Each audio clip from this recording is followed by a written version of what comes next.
Hey guys, what's going on? It's me, Jim, here to talk a little bit about the upcoming 2025 biopic Michael, starring Jafar Jackson, Coleman Domingo, and Nia Long as Joseph Jackson, Michael Jackson, and Catherine Jackson, respectively.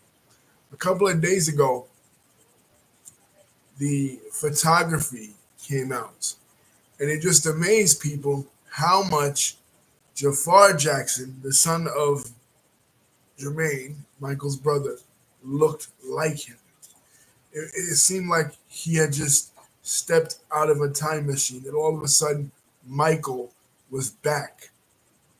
This was from the dangerous period. So that would be the early 90s, 1991, 1992, that we saw these photos. Then there was another photo released of he and Nia Long as Catherine hugging her, which was clearly shot in the Havenhurst home, and that was, of course, in the early 80s. Coleman Domingo, who was playing the father, he's now on a hit Netflix show called Rustin, about Baynard Rustin, the civil rights leader, the civil right and LGBT leader of the 1960s, companion to Martin Luther King Jr. Antoine Fuqua is producing and directing this movie. Antoine Fuqua has worked, of course, in Training Day, in movie Southpaw starring Jake Gyllenhaal, and other films, in the Equalizer films, along with Denzel Washington. So that should be good. Yeah, Lisa's saying they have some strong genes. That is absolutely the case because this boy, Jafar, he looks exactly like his uncle. Now, I anticipate this movie to be tremendous. Of course, people who saw the 1992 television series will be biased and will say that Angela Bassett was the better Katherine Jackson, or that Lawrence Hilton Jacobs was the better Joe Jackson, or that Jason Weaver or Willie Draper well was the better Michael Jackson. But this has a big budget feel to it. This has a mega feel to it, and plus, that movie that television series only went up to the early 1980s. Only went up to the time when he moonwalked on Motown 25 in 1983. It didn't really go past that.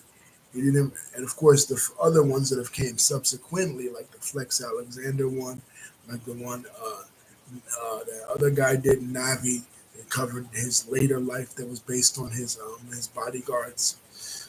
Um, Descriptions, they weren't any good, especially the Flex Alexander one. What were they thinking when it came to that? That was one of the worst movies ever made.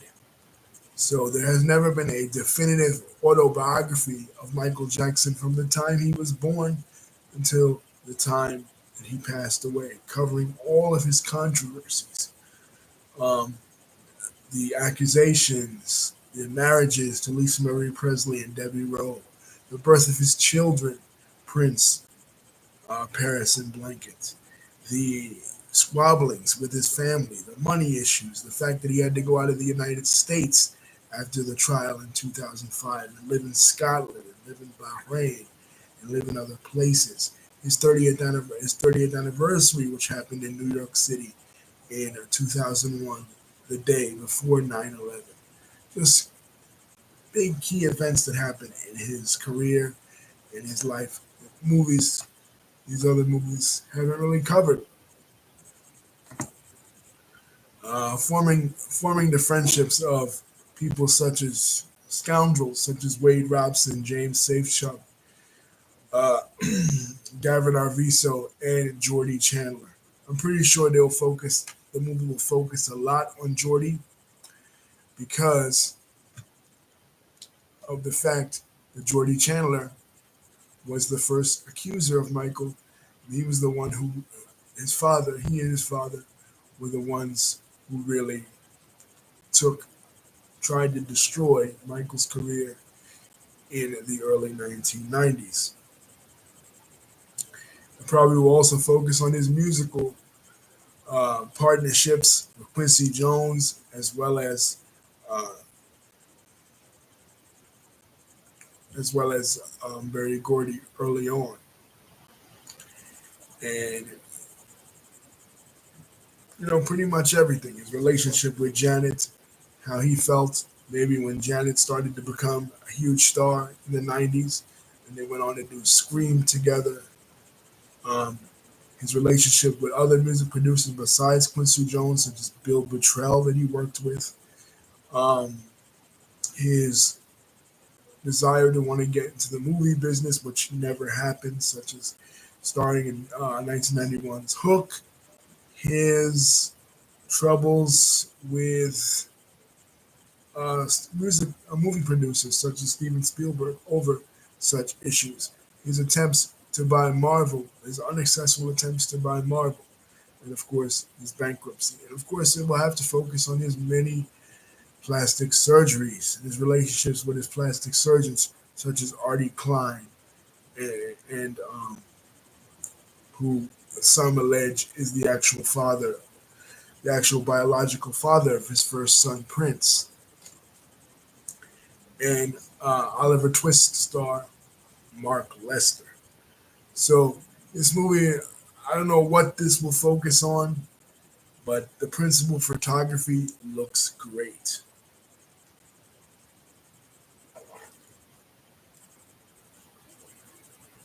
Probably we'll go into the Martin Bashir interview and how MJ felt he was tricked in 2003. Looks like a huge, huge movie, and I hope it touches on everything. I hope it touches on the concert he did in Romania, which is available online. They released it the same night that the family released it the same night that uh, Leaving Neverland came out. One of his famous concerts that he did in like 1987 when he was promoting the Bad album in Bucharest, Romania. I hope it focuses on his philanthropy. That was a big part of his career, his philanthropy, how he donated to kids. When he first became a burn victim in the early 80s, he went into the burn units, and all of a sudden he brought up the entire burn units at that hospital, donating to kids. Um, his his his travels all around the world. Michael Jackson's life is such an enigma. Never in history have there ever been somebody like a Michael Jackson in this world. There have been other musical artists. There have been other musical prodigies. Mozart was a prodigy, for example. Stevie Wonder was a prodigy, for example. There have been other eccentric geniuses. Howard Hughes, right? Vincent Van Gogh is another example. But nobody has touched the hearts and the minds of the people in this world and in this, not just in this country, in this world. Because unlike Elvis Presley, Americans always debate who was the bigger one between Elvis Presley and Michael Jackson. And I always make the argument that because of Elvis Presley's precarious position, because he was not allowed to leave the country because his manager, Colonel Tom Parker, was an illegal immigrant from the Netherlands. And he never went to any other place, and he got his Vegas residency very early. He's parochial. He's parochial. Americans know about him. He's big in the United States, but outside of the United States, Elvis is not as big. There are only three images of human beings that have ever lived on this earth that you could show most people around the world who that is, and they'll know who that is. One is Jesus Christ, the other is Michael Jackson, and the other is Bob Marley. Three universally famous individuals around the world that everyone knows who they are because of the impact that they had on society, and only two were musicians. And with the first one, Jesus, there was no photography at that time in first century Palestine, so we don't actually know what he looked like. We're just going on some picture, most likely of Michelangelo's cousin, that they came up with. You know what I mean? Doesn't resemble a Middle Eastern Jew at that time. But we do know what Michael Jackson looked like. He was photographed. So it's safe to say that he is the most photographed individual in the history of the world. A recognizable face.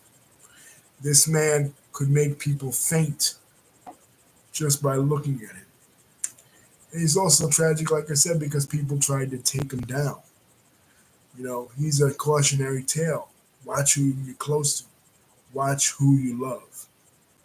Because he loved a lot of people. He went out for a lot of people, but in the end, a lot of people were just taking advantage of him, even his own family.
Uh, Lisa, I was trying to. Sorry, I'm back.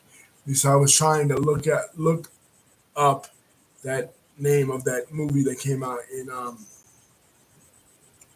uh, 2019 called that Navi starred in on Lifetime, Search for Michael Jackson. That was pretty good.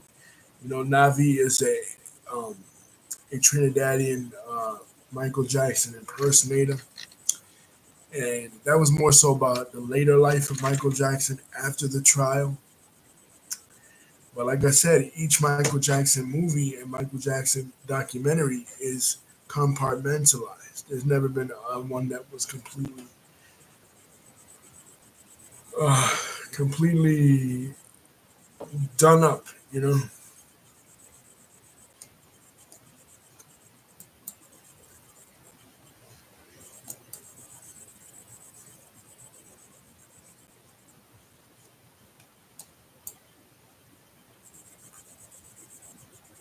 but the Flex Alexander one, nah, that was crazy. The one where they tried to make him a white man, that was crazy. I hope they explore the various friendships that he had, the friendships that he had with Emmanuel Lewis, the friendships that he had with Macaulay Culkin, the friendships that he had with the late Elizabeth Taylor, the friendships that he had with uh, Tatum O'Neal, who was his first girlfriend from Bad News Bears. Um, the friendships that he had with just various people. Marlon Brando, you know,